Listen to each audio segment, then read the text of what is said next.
بہک سکوں یہ مجال کیا میرا رہنما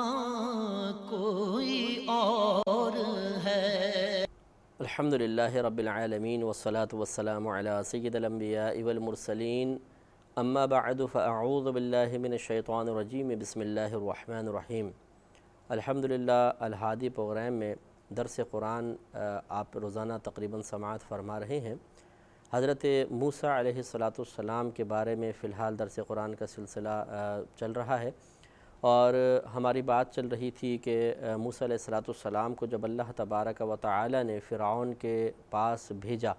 تبلیغ کی غرض سے بھیجا، اور آپ نے جا کے تبلیغ فرمائی اور باقاعدہ معجزہ اس کے سامنے ظاہر کیا، تب بھی اس شخص نے انکار کیا۔ اور یہ ایک واضح طور پر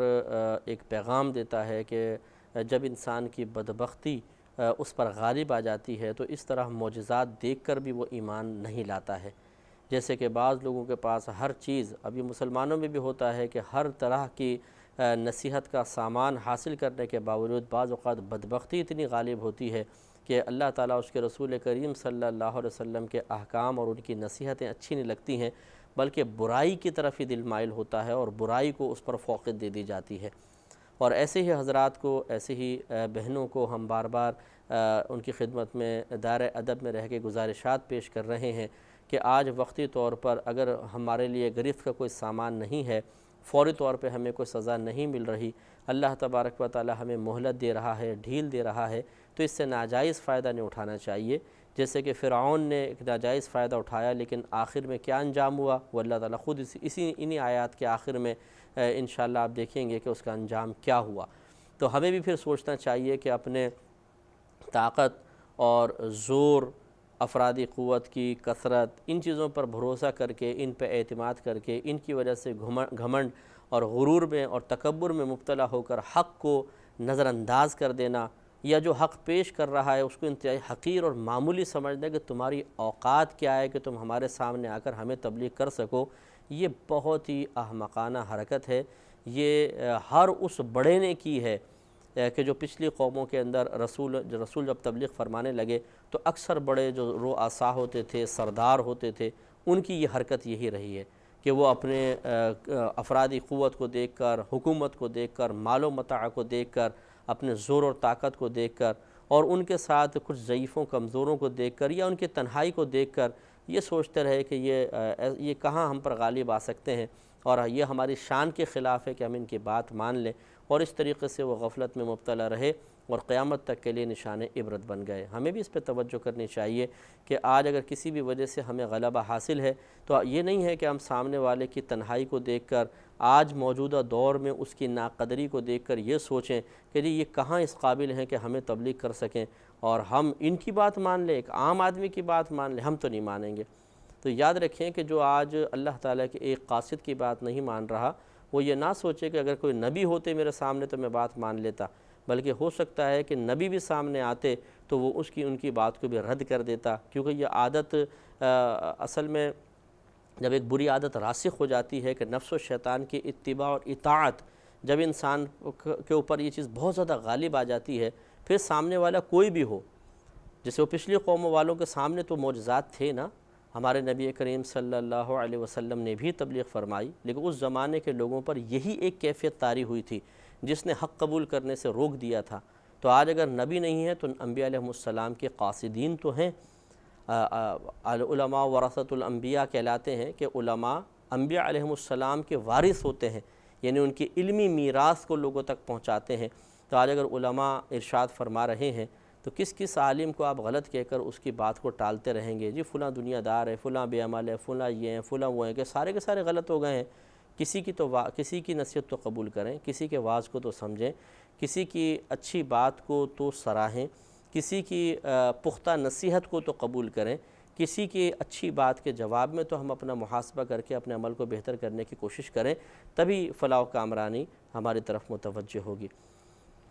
اب اس شخص نے مزید پھر تبلیغ شروع کی۔ بات جو چل رہی ہے وہ بھی آپ کو معلوم ہے کہ موسیٰ علیہ السلام نے جب تبلیغ کی اور فرعون نے جواب میں انکار کیا تو اسی کی قوم کا ایک شخص کھڑا ہوا اور اس نے اپنے ایمان کو پہلے چھپایا ہوا تھا، پھر ایمان کو ظاہر کیا اور موسیٰ علیہ السلام کی تائید میں وعظ و نصیحت کا سلسلہ شروع کیا۔ وہی نصیحتیں ہم آپ کی خدمت میں عرض کر رہے ہیں۔ وقال الذی آمن، اور کہا اس شخص نے جو ایمان لے آیا تھا کہ یا قومی، اے میری قوم، اتبعونی، تم میری پیروی کرو، میرے پیچھے چلو، اہدکم سبیل الرشاد، میں تمہیں سیدھے راستے کی طرف رہنمائی دوں گا۔ یعنی گویا کہ اصل تو موسیٰ علیہ السلام تبلیغ فرما رہے تھے، یہ ابھی گویا کہ ان کی ایک وکالت کر رہا ہے کہ تم ان کی بات مان لو، میرے پیچھے چلو، میں موسیٰ علیہ السلام کے پیچھے چل رہا ہوں، تو تم جب میرے پیچھے چلو گے میں تمہیں سیدھے راستے کی طرف لے آؤں گا، یعنی موسیٰ علیہ السلام کا راستہ دکھاؤں گا۔ تو یہ نہیں ہے کہ وہ معاذ اللہ موسیٰ علیہ السلام کے مقابلے میں اپنی طرف ہی بلانے لگا کہ ان کی طرف نہیں میری طرف آ جاؤ، مراد اس کی یہی تھی کہ میں موسیٰ علیہ السلام پر ایمان لا کر اللہ تعالیٰ کی بارگاہ میں مقبولیت حاصل کر چکا ہوں، تو تم میری اتباع کر لو، جیسے میں نے ان کی اطاعت کی ہے، ان کا کلمہ پڑھ لیا، ان کے ہاتھ پر اسلام لانے کی سعادت حاصل کر لی ہے، ایمان لانے کی سعادت حاصل کر لی ہے، تو تم میری ان اعمال میں میری پیروی کرو اور ہدایت کو پا جاؤ۔ یا قومی، اے میری قوم، انما هذه الحیات الدنیا متاع، بے شک یہ دنیاوی زندگی تو ایک مختصر سا نفع اٹھانے کا سامان ہے، وَإِنَّ الْآخِرَةَ هِيَ دَارُ الْقَرَارِ، اور بے شک آخرت وہ ہی دار القرار ہے، یعنی ہمیشہ باقی رہنے والی ہے۔ کتنے پیارے انداز سے دیکھیں اس نے وصیت کی ہے کہ یہ عارضی دنیا کی دولت، عارضی دنیا کی نعمتوں کو دیکھ کر کیوں غفلت میں مبتلا ہو، ایک تصور آخرت کو پختہ کرو اور سوچو کہ آخرت ہمیشہ ہمیشہ کے لیے ہے، میرا رب اس کا وعدہ فرما رہا ہے۔ تو لہٰذا ہم مسلمانوں کو بھی غور و تفکر کرنا چاہیے اور اپنے غفلت کے اسباب کو دیکھنا چاہیے کہ غفلت کس وجہ سے ہے۔ حسن و جمال کی وجہ سے عنقریب ختم ہو جائے گا، مال و متاع عنقریب چھن جائے گا، اگر کوئی منصب ہے، منصب ہمیشہ تو آپ کے پاس نہیں رہے گا، افرادی قوت ہے یہ بھی ختم ہو جائے گی۔ بہت سے لوگ پہلے بہت زیادہ افرادی قوت کے حامل تھے، ایک ایک کر کے لوگ دنیا اس سے دور ہو گئے، اور اگر دنیا میں نہیں بھی نظر آیا تو موت کے بعد تو سب چیزیں چھین ہی جانی ہیں۔ قبر میں جا کر کیا حسن و جمال باقی رہے گا؟ کہاں گئی وہ افرادی قوت، کہاں گئی طاقت، کہاں گیا زور، کہاں گئے وہ اشارے کہ جن اشاروں کے جواب میں بیچارے مظلوموں کے اوپر ظلم ہو جاتا تھا اور لوگوں کو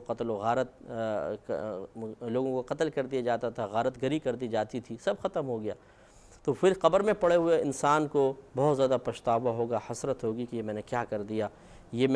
نصیحت میں نے کیوں نہیں مانی، کیوں میں نے اللہ تعالیٰ کی طرف سے آنے والی اصلاح کو قبول نہ کر لیا۔ تو اس نے بڑے پیارے انداز سے سمجھایا کہ دنیا کی زندگی تو ایک مختصر سا بس نفع اٹھانے کا مال ہے، اس کے بعد اصل تو آخرت ہے اور وہ دار القرار ہے۔ ہمیں بھی یہی سوچنا چاہیے کہ جب کبھی دنیا کا ایسا ہم پر غلبہ ہو جائے کہ جو ہمیں گناہوں کی طرف مائل کرے، غفلت کی طرف مائل کرے، نصیحت کو قبول کرنے سے روکے، تو اس وقت تھوڑا سا اپنی موت کو بھی یاد کر لیا کریں، اپنی قبر کو بھی یاد کر لیا کریں، عالم برزخ کی زندگی کے بارے میں غور و تفکر کریں، پھر میدان محشر میں رب کریم کی بارگاہ میں جمع ہونے پر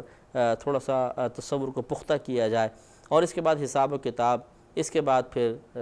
جنت یا خدا نخواستہ دوزخ۔ تو ان باتوں پہ غور و تفکر ہمارے دل کو نرم کرے گا۔ یہ جو ایک شتر بے مہاری کسی کیفیت ہے کہ برائی کر رہے ہیں تو کرتے چلے جا رہے ہیں، رکنے کا نام نہیں لے رہے، اور اتنی سپیڈ سے وہ گاڑی چل رہی ہے برائی کی گاڑی کہ بریک لگانا ناممکن محسوس ہو رہا ہے، تو کچھ نہ کچھ تو اسپیڈ کم ہوگی، اور پھر ایک وقت ایسا بھی آئے گا کہ بالکل مکمل طور پہ انسان بریک لگانے میں کامیاب ہو جائے گا۔ لیکن اگر اس قسم کی نصیحتوں کو قبول نہ کیا اور بدبختی غالب آ گئی تو پھر سمجھ لیں ایسا ہو جائے گا جیسے بریک فیل ہو جاتی ہے، تو پھر کہیں نہ کہیں حادثہ ہوتا ہے، کہیں ٹکر ہوگی، یہ تو آپ ہلاک ہو جائیں گے، کم از کم گاڑی تو ہلاک ہوگی۔ تو اس لیے آخرت بنانے کے لیے انسان کو چاہیے کہ برائی کی اسپیڈ کو کم کریں، اس برائی کی گاڑی کو بریک لگائیں اور اللہ تبارک و تعالیٰ کی رضا کے حصول والے عمل کرنے کی کوشش کریں۔ تو یہ تقابل جب تک ہمارے ذہن میں پیدا نہیں ہوگا، موازنہ پیدا نہیں ہوگا، ایک دوسرے کے مقابل ہم نہیں رکھیں گے، یعنی دنیا کو ایک طرف آخرت کو ایک طرف، کبھی بھی فلاح و کامرانی حقیقی طور پہ حاصل نہیں ہو سکتی ہے، کیونکہ صرف دنیا کی طرف دیکھنا غفلت ہی غفلت لاتا ہے، توبہ میں ٹال مٹول لے کر آتا ہے، نیک اعمال سے دوری لاتا ہے، گناہوں کے قرب کی طرف لے کر جاتا ہے، مال و متاع کی زیادتی کی طرف لے کر جاتا ہے، چاہے وہ حرام ذرائع سے کیوں نہ آ رہی ہو، بخل کی طرف لے کر جاتا ہے کہ مال کو جدا کرنے کے لیے انسان تیار نہیں ہوتا، لیکن جب وہ آخرت کی طرف متوجہ ہو جاتا ہے تو بالکل کیفیت بدل جاتی ہیں، انسان کو نیکی اچھے لگنے لگتی ہے، نصیحت قبول کرنا بہتر محسوس ہوتا ہے۔ آخرت کے لیے مال و متاع کو جمع کرنا، یعنی زاد راہ جمع کرنا، نیک عمل جمع کرنا، یہ زیادہ بہتر محسوس ہونے لگتا ہے۔ گناہوں سے توبہ کی طرف انسان مائل ہو جاتا ہے، گناہوں سے دوری حاصل ہو جاتی ہے، نیک اعمال پہ استقامت حاصل ہو جاتی ہے۔ تو جس چیز پر توجہ زیادہ بہتر ثمرات اور رزلٹ اور نتیجے لا رہی ہے، یقینی سی بات ہے کہ اس کی طرف متوجہ ہونا ہی سعادت ہے، ہمیں بھی ایسا ہی کرنا چاہیے۔ پھر اس شخص نے مزید کہا کہ من عمل سیئۃ، جس شخص نے برا عمل کیا، فلا یجزی الا مثلہا، تو اسے بدلہ نہیں دیا جائے گا مگر اسی کی مثل، جیسی برائی کی ہے ویسا بدلہ پائے گا۔ ومن عمل صالحا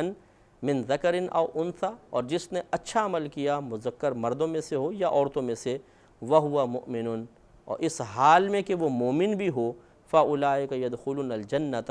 تو یہ وہ لوگ ہیں کہ داخل ہوں گے جنت میں، یرزقون فیہا بغیر حساب، انہیں اس جنت میں بغیر حساب و کتاب کے نعمتیں عطا کی جائیں گی۔ تو یہ بھی بڑی پیاری نصیحت ہے، غور و تفکر کریں کہ ہر اس شخص کا جملہ جو ہے وہ واقعی بہت ہی بہترین، چونکہ اللہ تعالیٰ کی طرف سے الہام ہو رہا تھا، فرشتہ قلب میں اللہ کے پیغام کو اتار رہا تھا، آسمان سے گویا کہ قلب پہ نزول ہو رہا تھا اور اس کے زبان سے الفاظ نکل رہے تھے، تو ہے تو یہ پیغام الہی۔ تو اس شخص نے کہا کہ جس شخص نے برا عمل کیا وہ اس کی مثل پائے گا، اسی کی مثل بدلہ ملے گا۔ تو یاد رکھیں ایسا نہیں ہو سکتا ہے کہ ہم نماز قضا کریں، اپنے نبی کریم صلی اللہ علیہ وسلم کے احکامات کو معمولی سمجھ کے پس پشت پھینک دیں، ماں باپ کی نافرمانی کریں، لوٹ مار کریں، حرام کمائیں، حلال سے منہ موڑیں، گناہوں پر خوب دلیر اختیار کریں اور پوری زندگی اپنی مرضی کے مطابق گزار لیں، اور پھر میدان محشر میں بھی ہماری مرضی چل جائے کہ ہمیں عزت بھی ملے، وہاں پہ گرفت بھی نہ ہو، احترام سے جنت میں داخل کر دیے جائیں۔ واہ سبحان اللہ، ایسی توقعات اپنے ساتھ وابستہ کرتے ہوئے ہمیں شرم نہیں آتی ہے کہ ہم اتنی خوش فہمی میں مبتلا کیوں ہوتے ہیں؟ ہمیں کچھ حیا کرنی چاہیے کہ کوئی ہمارے ساتھ اگر کوئی زیادتی کرتا ہے ہم تو اس کو چھوڑتے نہیں ہیں، انتقام لیے بغیر اس کو معاف کرنے کے لیے تیار نہیں ہوتے۔ کوئی ایک ذرہ برابر کرتا ہے، ایک کرتا ہے تو ہم 100 تک پہنچا دیتے ہیں کہ بھائی اس نے تو ہمارے ساتھ برائی کی تھی، اس کی پوری خاندان پوری نسلوں کو مٹا کر رکھ دیں گے، اور ہم انتقام کا اتنا جذبہ رکھتے ہیں، بدلہ لینے کا اتنا جذبہ رکھتے ہیں، لیکن اپنے بارے میں اتنی خوش فہمی، اتنا اپنے بارے میں اچھے سلوک کی توقع اور تمنا، کون سا ہم نے اچھا کام کیا ہے کہ میدان محشر کے اندر اللہ تعالیٰ میں عزت سے نوازے اور وہاں پہ سیدھے ہاتھ میں اعمال نامہ دے کر فرشتے عزت سے ہمیں جنت میں داخل کر دیں؟ لیکن نہیں، دوسرے کے بارے میں بدگمان ہونا، اپنے بارے میں ہمیشہ حسن ظن قائم رکھنا کہ نہیں اللہ تعالیٰ مجھے تو بخش دے گا۔ کیوں؟ آپ میں اتنی کون سی ایسی خوبی آ گئی کہ ہمیں بخش دے گا؟ ہاں اس کی رحمت کا یقین رکھنے میں حرج نہیں، لیکن اس کی قہاریت و جباریت کی طرف سے توجہ ہٹا لینا بہت بڑی بدبختی کی بات ہے۔ اس لیے سوچنا چاہیے کہ جو ہم آج برے عمل کر رہے ہیں اور اس برے عمل کے جواب میں میدان معاشر میں خوش فہمی میں مبتلا ہیں کہ بس انشاءاللہ وہاں تو کچھ بھی نہیں ہوگا، چھوڑ دے گا اللہ تعالیٰ۔ کیسے چھوڑ دے گا؟ اگر وہ گرفت پر آیا یقیناً وہ قادر، ہم اس کا انکار نہیں کرتے کہ اللہ تبارک و تعالیٰ چاہے تو اگر کوئی شخص کفر و شرک میں مبتلا ہوئے بغیر مر گیا تو یہ اللہ کا وعدہ ہے کہ اس بندے کے جتنے گناہ بخشنا چاہے گا وہ بخش دے گا۔ ہاں اگر کوئی حالت کفر و شرک میں مر گیا تو اس نے اپنے اوپر یہ بات لازم کر لی ہے کہ اس کی بخشش نہیں ہو سکتی ہے بس، لیکن اس سے کم گناہ والے کہ اللہ تعالیٰ چاہے تو سب کی بخشش فرما دے، اس کی مرضی ہے۔ لیکن بات وہی ہے جو میں نے 1-2 پروگرام پہلے بھی عرض کی تھی کہ ہمیں ایک ہے کہ ہم نے اپنے ذہن سے ایک نتیجہ مرتب کر لیا، اپنے ذہن میں ایک تصور، اپنا ایک حسن ظن خود قائم کردہ حسن ظن ہے، اور ایک ہے قرآن و حدیث کی گواہی۔ تو یہ ہمارا اپنی خوش فہمی، اپنا حسن ظن ہے کہ میں پہنچوں گا تو انشاءاللہ اللہ تعالیٰ بخش دے گا۔ ٹھیک ہے، تمنا توقع رکھنے میں کوئی حرج بھی نہیں ہے، لیکن اگر یہ غفلت کی طرف لے کر جائے تو بہت برا ہے۔ لیکن اس کے جواب میں کیا ہمارے پاس اس کے لیے کوئی قرآن و حدیث کی دلیل ہے کہ میرے ساتھ خاص طور پہ ایسا ہی ہوگا کہ اچھا معاملہ ہوگا؟ نہیں ہے، صرف ایک اپنا قائم کردہ تصور، جبکہ گناہ جو ہم گناہ کر رہے ہیں، برائیاں کر رہے ہیں، اس کے اوپر یقیناً اللہ تبارک و تعالیٰ نے عذاب کی وعیدیں بیان فرمائی ہیں۔ تو ان تمام عذابات کی وعیدوں کو بھول کر، چھوڑ کر، نظر انداز کر کے اپنے قائم کردہ تصور کو اتنا پختہ کر لینا کہ اسی کو بس یہ سمجھنا کہ جیسا میں سوچ رہا ہوں ویسا ہی ہوگا، اور جو اللہ نے بیان فرمایا ویسا نہیں ہوگا۔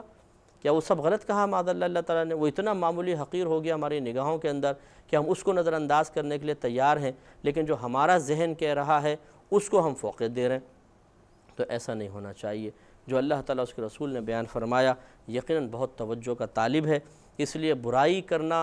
کرنے والا میدان محشر میں اس کا بدلہ پائے گا، اور جو اچھے عمل کرے گا انہوں نے بیان فرمایا چاہے مذکر میں سے ہو چاہے مؤنث میں سے ہو، مرد ہو یا عورت ہو، لیکن ایک کنڈیشن لگائی، اور یہ اللہ تعالیٰ کی طرف سے وَهُوَ مُؤْمِنٌ، اس حال میں کہ وہ مومن ہو۔ اس لیے کہ یاد رکھیے کہ کافر کا کوئی عمل نیک عمل نہیں ہوتا، دنیاوی لحاظ سے آپ اس کو اچھا تو کہہ سکتے ہیں، اگر غریبوں کی امداد کر رہا ہے اچھا عمل، لیکن وہ نیکی نہیں ہے، اس لیے کہ کافر نیکی کا اہل ہی نہیں ہے۔ وہ کوئی ایسا اچھا عمل نہیں کر سکتا جس پر آخرت کے معاملے میں یا آخرت میں کوئی اچھا بدلہ دیا جائے گا، ان کے لیے آخرت میں کوئی حصہ نہیں۔ اگر کوئی کافر دنیا کے اندر اچھا عمل کرتا ہے، اللہ تعالیٰ دنیا میں ہی اس کا بدلہ اس کو عطا فرما دے گا، آخرت میں اس سے کوئی حصہ نہیں ہوگا۔ اسی لیے کنڈیشن لگائی گئی کہ اگر کوئی اچھا عمل کرنے والا ہو، مذکر میں سے ہو مؤنث میں سے ہو، لیکن اس حال میں کہ وہ مومن ہو، یہ شرط ہے، تو وہ داخل کیے جائیں گے جنت میں، اور وہاں پر ان کو بلا حساب و کتاب رزق عطا کیا جائے گا، نعمت دی جائیں گی۔ تو اس لیے سوچئے کہ کون سا معاملہ اچھا ہے، کون سی صورتحال کو اختیار کرنا ہمارے حق میں بہتر ہے، برائی کا راستہ، اچھائی کا راستہ، نیکی کا راستہ، بدی کا راستہ۔ تو دنیا کے اندر عارضی طور پہ تکلیف اٹھا کر انسان مر جائے، میرے خیال میں یہ زیادہ بہتر ہے۔ آپ دیکھیے کہ بہت سے لوگ ہوتے ہیں، جی میں 40 سال سے کرائسس میں ہوں، 50 سال سے ہوں، لیکن 40-50 سال گزر ہی گئے نا، آخر ایک وقت آتا ہے کہ وہ مر جاتا ہے۔ ٹھیک ہے، تکلیف میں زندگی گزاری، لیکن اس کے بعد راحت ہی راحت ہے، آرام ہی آرام ہے۔ یعنی مشکل ترین زندگی بھی گزارنے والا کچھ سالوں بعد، چاہے 40 سال ہے 50 سال، ختم، بس پھر وہ اس کے بعد راحت کا سامان ہے۔ تو ہم اگر اس کے جسٹ اپوزٹ عیش میں زندگی گزار رہے ہیں تو کتنے سال گزار لیں گے؟ 10 سال، 20 سال، 30 سال، 40 سال، 50، 60، 70 سال۔ اگر بالفعل 70-80 سال بھی عیش کوشیوں میں گزار لیے تو آخرت کی دائمی زندگی کے مقابلے میں یہ تو نہ ہونے کے برابر ہے۔ سمجھدار انسان وہ ہے، آپ دیکھیں کہ زندگی کے ہر شعبے میں سمجھداری کار فرما ہوتی ہے، لیکن دنیا کے اندر کہ ہم کسی چھوٹے سے فائدے کو حاصل کرنے کے لیے بھی بڑی مشقتیں برداشت کرنے کے لیے تیار ہیں۔ صبح سے شام تک دھوپ میں کھڑے ہو کر ٹھیلے پہ ایک شخص ایک چیز بیچنے کے لیے تیار ہے، کیونکہ اس کو پتہ ہے کہ شام کو نفع ملے گا۔ ایک مزدور صبح سے لے کے شام تک چلچلاتی دھوپ کے اندر ریتی، بجری، اینٹیں اٹھا کر تیسری منزل تک جانے کے لیے تیار ہے، کیونکہ اس کو یقین ہے کہ شام کو مزدوری ملے گی۔ ایک بزنس مین پورے مہینے،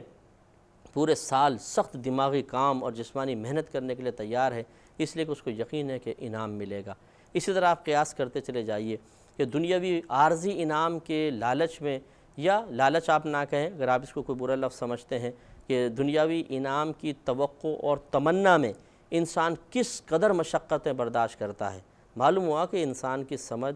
اس کی عقل اس بات کا تقاضا کرتی ہے کہ موجودہ مشقت کو مت دیکھو، بات کے فائدے کو دیکھو۔ اگر فائدہ اچھا ہے تو محنت کرو بھائی، تبھی تو فائدہ حاصل ہوگا۔ بس یہی ہمیں شریعت سمجھا رہی ہے کہ اس سوچ و تفکر کو دنیا تک محدود نہ رکھا جائے، اس کو تھوڑی سی وسعت دی جائے، اور اخروی انعامات پر نگاہ رکھ کر اس کے لیے جو دنیا کے اندر مشقت برداشت کرنی ہے اسے بھی حقیر اور معمولی سمجھیں، اور بس یہ سوچیں کہ یار بس جب یہ کریں گے تو پھر آخرت کے اندر انشاءاللہ انعام ملے گا۔ اللہ تعالیٰ سے دعا ہے کہ اللہ تعالیٰ اس بات پر مجھے بھی اور آپ کو بھی عمل پیرا ہونے کی توفیق عطا فرمائے، آمین۔ وآخر دعوانا ان الحمدللہ رب العالمین۔ میں بہک سکوں یہ مجال کیا، میرا رہنما کوئی اور ہے۔